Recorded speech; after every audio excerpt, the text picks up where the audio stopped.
O kalawig, 12 ka oras sa brownout. Bago maeksperiensyahan sa pila ka lugar sa Iloilo City sa Domingo. Sa Pavia, pila ka barangay madulaan man sang supply sa kuryente. Nakatutok Julius Bilacaol. Masami nagalingin o kung nagasakit ang ulo sang 72 anyos nga si Nanay Rosalina kung mataman sang init. Gani na dismaya inis ang nahibaluan nga sa Domingo sa Barangay San Pedro Molo nga ginaistaran maeksperiensyahan ang 12 ka oras nga brownout. Sana hindi Manila pag palawigon ang pag-brown out kay hindi man kami kagwanta wala suga, wala electric fan. Ang power interruption ang ginpa-schedule sa National Grid Corporation of the Philippines sa More Power para sa maintenance works ini.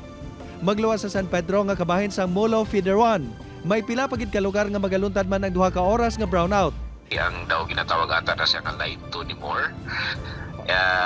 From the old na connection niya sa transformer and to the new na transformer. So it's part of the ongoing upgrading sa Iloilo substation ni NGCP. Kadungan sa aktibidad sang NGCP, mapatuman man sang maintenance activities sa More Power.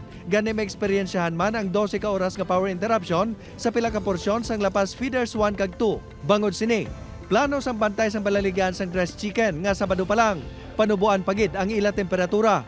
Adjustment man lang kami sa sa temperature, at least makaul siya blas ang lamig ang amon nga product. Apang ang kaingod sini nga laundry shop wala sa mahimo kundi maguntat gid sang operasyon. Ang stop na kay wala pa gasigag suga, brand out pa.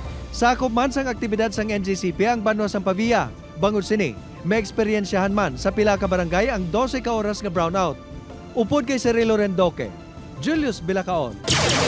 1. Western Visayas.